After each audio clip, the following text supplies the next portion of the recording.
Donc ça c'est un pied de millepertuis qui est spontané, donc c'est une plante qui peut se cultiver mais qu'on récolte beaucoup en sauvage, donc c'est une fleur jaune. Quand on l'écrase dans ses doigts elle est rouge. Si on regarde en transparence, on voit qu'elle est percée de plein de petits trous. Et c'est pour ça qu'on l'appelle Hypericum perforatum. Donc Hypericum c'est le nom de genre et perforatum le nom d'espèce parce que les feuilles sont perforées. En fait, elles ne sont pas perforées vraiment, mais il y a des petites poches de matière à l'intérieur, de matière transparente à l'intérieur, qui donnent l'impression qu'elle est pleine de petits trous.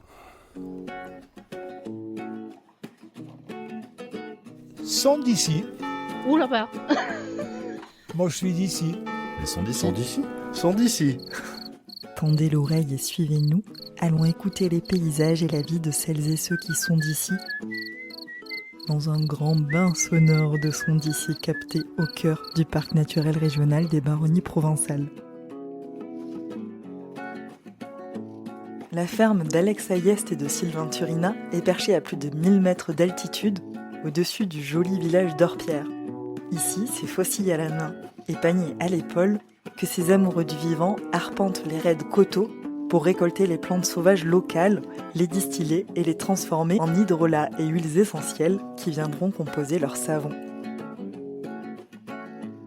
Donc ici on est sur les hauteurs d'Orpierre et notre ferme s'appelle les Paysans Savonniers. Donc c'est une petite ferme familiale, on travaille tous les deux, moi et ma compagne Alexa.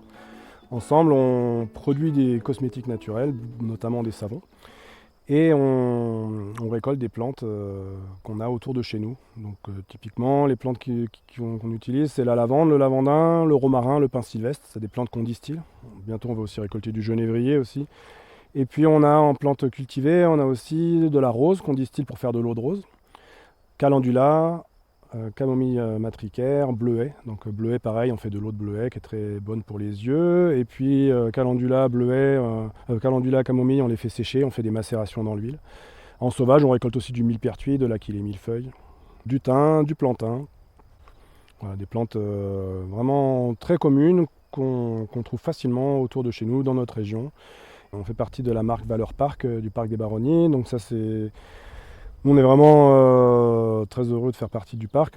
Pour nous, le parc, c'est un symbole de terroir, de territorialité. Et, c'est un réseau de soutien, d'entraide. Et puis, l'idée, c'est de soutenir le territoire et l'environnement de manière plus large, quoi.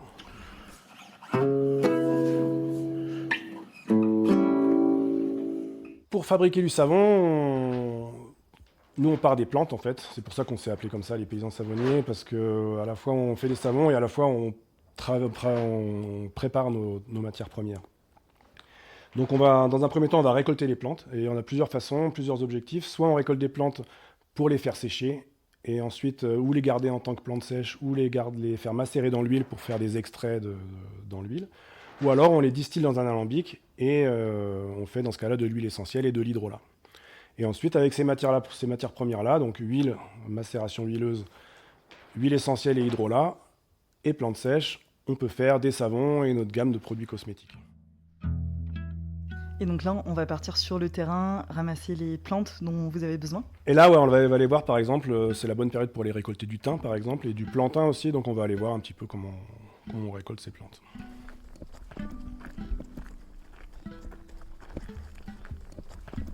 Vous partez avec votre fossile et votre panier pour récolter du thym. Voilà, on va aller récolter du thym qu'on peut...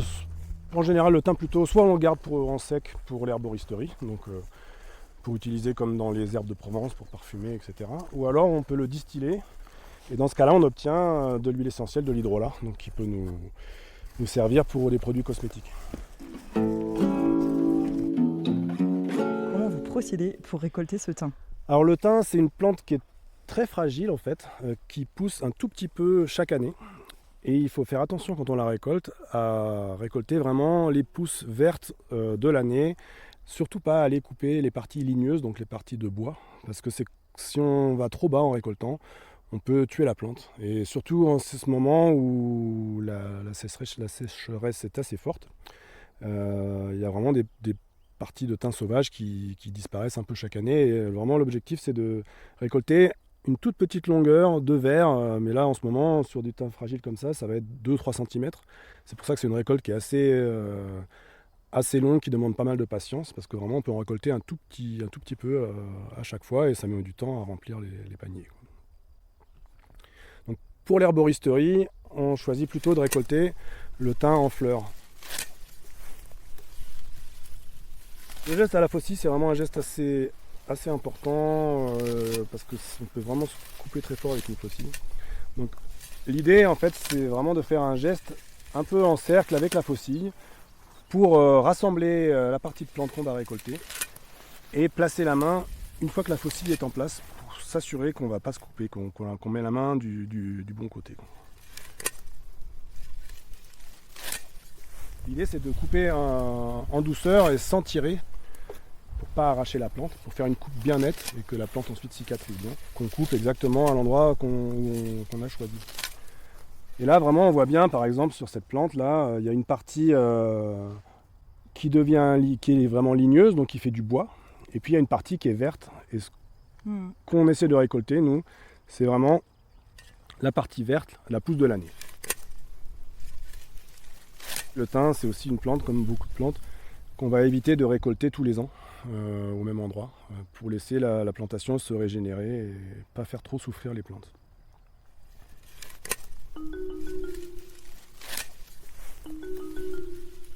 Qu'est-ce qui vous plaît dans le fait de travailler avec les plantes ? Travailler avec les plantes, ça ouvre à énormément de choses. Déjà, il y a le fait de travailler avec la nature, donc de se ramener à des choses simples et à des choses qui dépendent pas de nous, qui vont plus loin que nous, qui nous dépassent.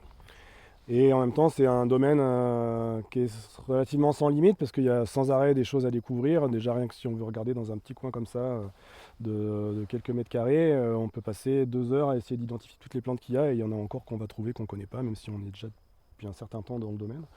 Et après, il y a tout l'aspect aussi transformation, donc tout ce qu'on peut faire avec les plantes, donc à la fois médicinal, à la fois cosmétique, à la fois alimentaire. Il y a un potentiel énorme. C'est un environnement où il y a vraiment des personnes passionnées et un domaine vraiment transversal, parce qu'on rencontre ici des botanistes, des toxicologues, des pharmaciens, des médecins, des agriculteurs, une grande diversité de personnes qui se retrouvent autour d'un même sujet passionnant, et c'est assez riche du coup de travailler dans ce domaine-là. Et pourquoi s'être lancé dans la fabrication de savon ? Alors la fabrication de savon, c'est arrivé déjà parce qu'il y a une certaine technicité. Et j'ai eu une formation d'ingénieur en chimie qui me poussait à être un peu curieux sur des choses un peu plus techniques que les simples macérations. Et également aussi pour trouver une place dans cet univers où il y a déjà partout des producteurs, des productrices de plantes qui font déjà des tisanes ou des macérats huileux, des baumes. Et en fait, les savons, c'était assez rare de trouver des personnes qui faisaient à la fois les plantes et les savons. Il y avait souvent des gens qui faisaient des plantes et qui faisaient faire leurs savons par des savonniers, ou des savonniers qui faisaient des savons à base de plantes mais qui les achetaient ailleurs. Et donc nous, on a voulu créer justement la structure Les Paysans Savonniers, qui fait à la fois les plantes et les savons, en s'inspirant un peu du réseau des paysans boulangers, donc qui font du pain à partir de leur propre farine. C'est de là qu'est venu le nom, c'est en les ayant rencontrés au travers du réseau Semences Paysannes, qui est aussi un autre réseau qui travaille sur les semences, la variété des semences et le droit à utiliser ses propres semences. C'est encore tout un univers là-dedans, sur la liberté face à la réglementation qui est hyper contraignante. L'objectif, nous, c'est de travailler avec des savons sans huile exotique, notamment avec de l'huile d'olive. Et des savons qui soient sur gras, qui contiennent de la glycérine, donc des savons qui soient doux pour la peau. Il y a de plus en plus de personnes qui ont la peau sensible, et le fait d'utiliser des savons naturellement doux, ça apporte vraiment des bienfaits à la peau, notamment. L'objectif là de travailler avec des huiles locales et des plantes locales, c'est de faire un vrai produit de terroir. Et c'est là aussi que la marque Valeur Parc, le lien avec le parc des Baronnies provençales est vraiment super intéressant pour nous, parce que c'est l'emblème d'un territoire. Vous récoltez du thym à l'état naturel, et en ce moment, qu'est-ce qu'il y a d'autre comme plantes que vous récoltez ? En ce moment, c'est une bonne période pour récolter le plantain. Donc là, il fait pas encore trop sec, même si on aimerait bien qu'il pleuve, mais Les feuilles sont encore bien vertes. Et donc on récolte le plantain, lui, qu'on fait macérer dans l'huile pour faire un extrait, une macération oléique. Le plantain, c'est vraiment une super plante qui est très commune. En général, on dit que si vous rentrez quelque part et que vous n'avez pas vu du plantain au bout de 2 minutes, c'est que vous êtes en train de marcher dessus parce qu'il y en a toujours partout. Et c'est une plante qui est antiseptique, antibactérienne et aussi antihistaminique, donc qui aide à supporter les réactions inflammatoires type allergie, type piqûre d'insectes, piqûre d'ortie, des choses comme ça, et qui ne contient pas d'huile essentielle, donc qui va être très douce pour la peau. Donc elle va servir en cas de blessure, en cas de petites plaies qui pourraient éventuellement s'infecter. On va choisir les belles feuilles, les feuilles qui ne sont pas abîmées, et puis on va les couper une ou par petits paquets. Et là, bon, c'est une plante qui est vraiment abondante, donc on n'a pas trop à se questionner sur la ressource. Donc ce qu'on récolte nous, là, ça représente même pas 1%, 1 pour 1000 de ce qu'il y a dans le champ, quoi.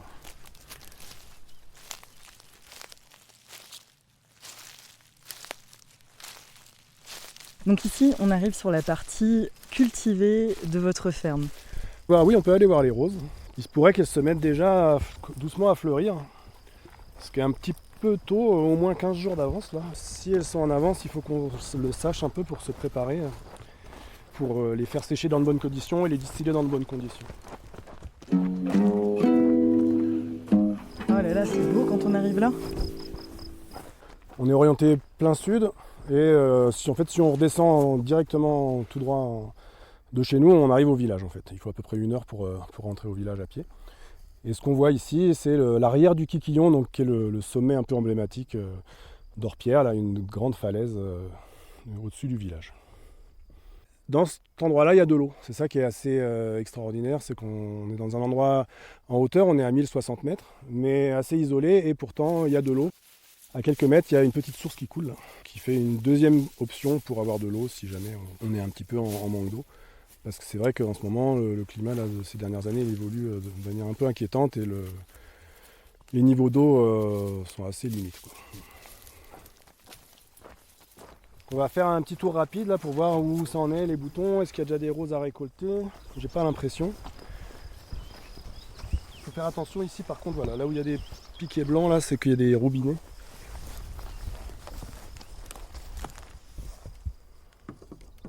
Et à mon avis, dans 15 jours, ça va être le pic de récolte. Nous, on travaille à deux, donc avec ma compagne Alexa.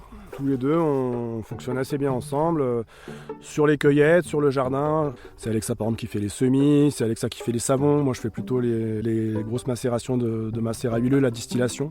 Et puis, je fais les baumes par exemple. Elle fait les crèmes.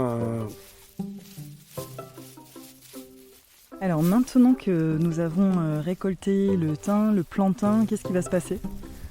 Alors maintenant, on va pouvoir aller à l'atelier et retrouver Alexa qui est en train de faire des savons.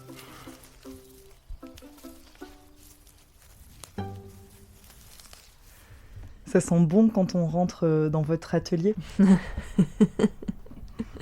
Donc c'est ici qu'on fabrique les savons. Là on est au village, on est à Orpierre. Donc là on va faire un savon au calendula.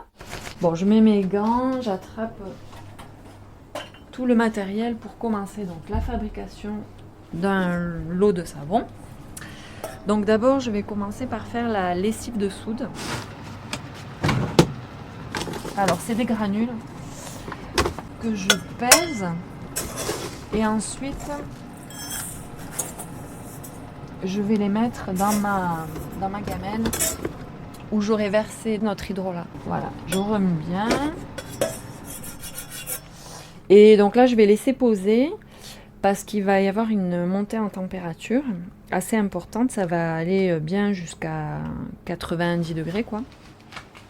Notre lessive, elle est à la bonne température, elle a bien baissé, donc on peut commencer la fabrication du savon. Donc là, je vais peser d'abord l'huile d'olive. Je vais mettre donc la quantité nécessaire. Voilà, je pèse bien.